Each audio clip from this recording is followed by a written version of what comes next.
Hi hello everyone, তোমরা সবাই কেমন আছো? আশা করছি ভীষণ ভালো আছো আর আমিও ভালো আছি। আজকের একটা সম্পূর্ণ নতুন ব্লগ নিয়ে তোমাদের সামনে চলে এলাম।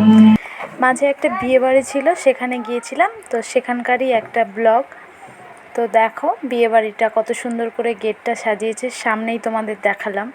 তারপরে বিয়ে বাড়ির ভেতরে চলে গেলাম। বিয়ে বাড়ির ভেতরে ডেকোরেশনটা এরকমভাবে সাজিয়েছে, এত সুন্দর করে। কম্বিনেশনটা খুব সুন্দর ছিল, গোলাপি আর হলুদ দিয়ে পুরোটাই।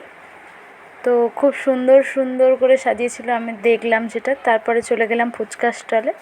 তো ফুচকা তো খেলাম, পকোড়া কফি অবশ্যই ছিল, ওগুলোকে স্কিপ করে গেছি। তারপরে কিছু ছবি তুলে নিলাম, বরমশাইকে বললাম আমাকে কিছু ছবি তুলে দাও। তো সে আমায় কিছু ছবি তুলে দিল, খুব সুন্দর সুন্দর করে পোজ দিয়ে ছবি তুললাম।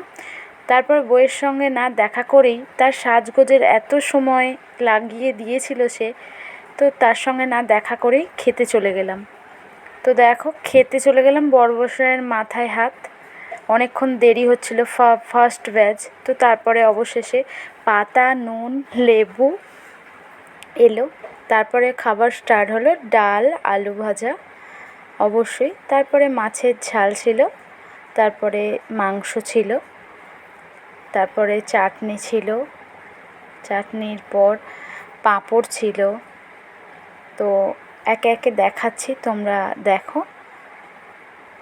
তারপরে রসগোল্লা ছিল, কমলাভোগ ছিল আর কালাকাঁদ। ভিডিওটা যদি ভালো লেগে থাকে অবশ্যই একটা লাইক করে দিও। টাটা।